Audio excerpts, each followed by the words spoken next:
Hello, everyone, and welcome again to another Teacher Joseph podcast.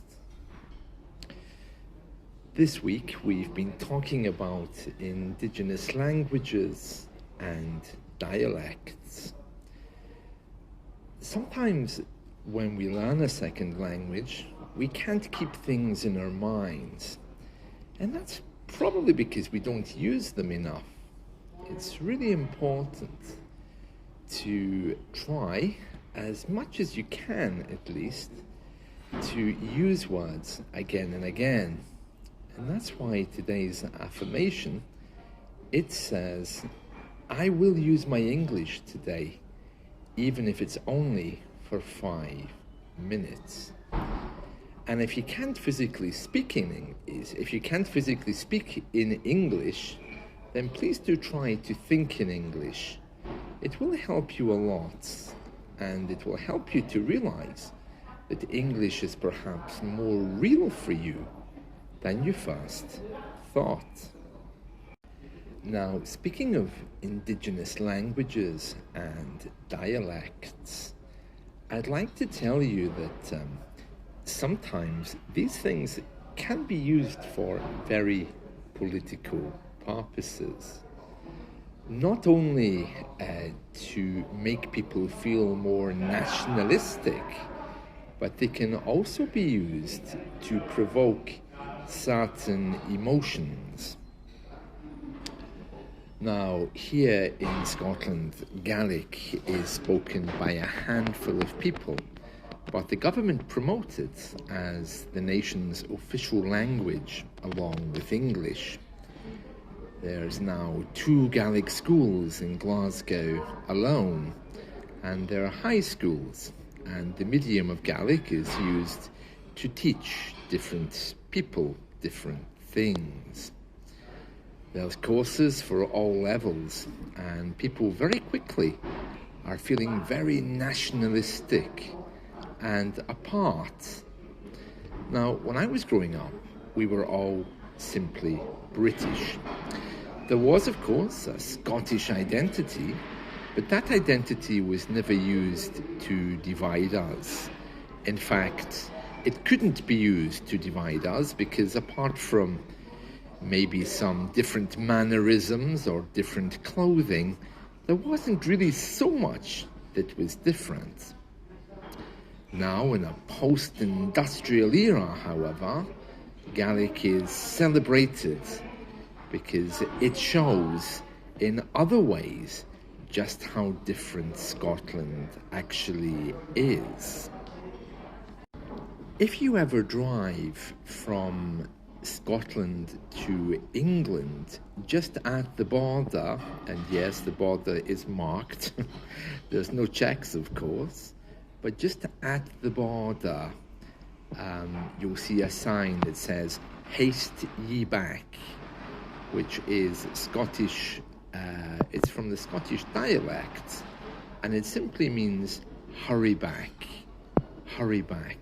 haste ye back.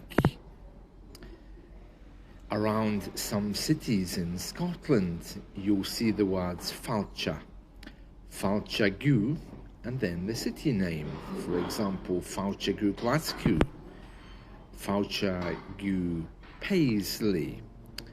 And you can see these signs in all of our train stations as well, where the name of the place is shown in both English and Gaelic. I'm remembering that during COVID, the Scottish government, they threatened to close the Scottish border to stop people travelling in from England when COVID numbers spiked. They had the power to do it, but politically, of course, it would have been very damaging in their relationship with the UK central government. As I've been mentioning over and over again, we have 4 nations, and they all have one thing in common, and that is that they no longer want to be associated or have anything in common with London or the London area. The north of England these days sees itself as being very apart. It's economically deprived. The mayor of Manchester regularly gives big speeches about just how bad the place is to try to get the central government to act. And then, of course, you have the Scottish government who just do their own thing. And as I mentioned a few days ago, the Welsh government, they've recently changed their name to Plaid Cymru, again disassociating itself with anything related to the central government. So you can see there, with changes in name and adopting second languages, it can become very political.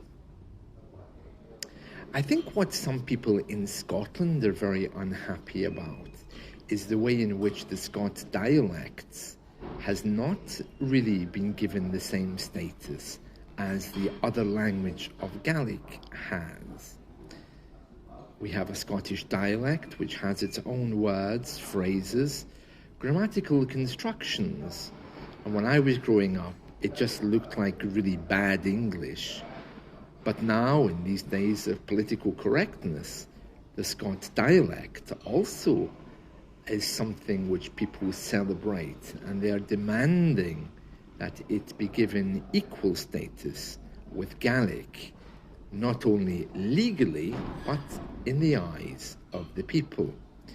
Text messages, social media posts, and other things often written in the Scottish dialects, which looks really strange, are now the norm. If you want to understand more about the Scots dialect or any other dialect around the UK, it's a study in itself. And that's why, as I mentioned to you yesterday, you really need to choose a place, make that your own, and from there begin to examine dialects and other ways of speaking across the UK, because it's a very, very deep subject. Whether you go to Yorkshire and you hear someone not saying hi but saying "hey up lad," or whether you go to Scotland and hear someone saying "how are you," which is some version of hi, or "how are you, how are you?" Or perhaps it's in the London area where you might hear a friend saying "oh whatcha," which means "what's up." You see, these are the things that you don't learn in language books, and that's why when you begin your study of the way we really speak, you have to come at it from an open-minded point of view. But don't worry, I'm not saying that your standard English is useless. In fact, it's very, very useful. But if you go to a rural area, especially if you get the chance to talk to people on the streets, you might just be a little bit surprised how they actually sound.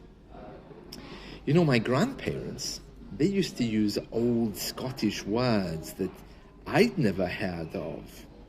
They used to refer to the kitchen as the scullery. I've no idea where that came from, or even why they were using it, but I've never heard that since the time of my grandparents. It's just one example. And as Britain becomes more and more diverse, more and more words from other languages enter English. But beware, the four nations all seem to be wanting to go in different directions. So wherever you end up, you might be quite surprised at just how proud they are of the way they speak. That's it from me. I hope you've enjoyed the lesson this week. I'll be back next week with a new lesson, of course. Take care. Bye.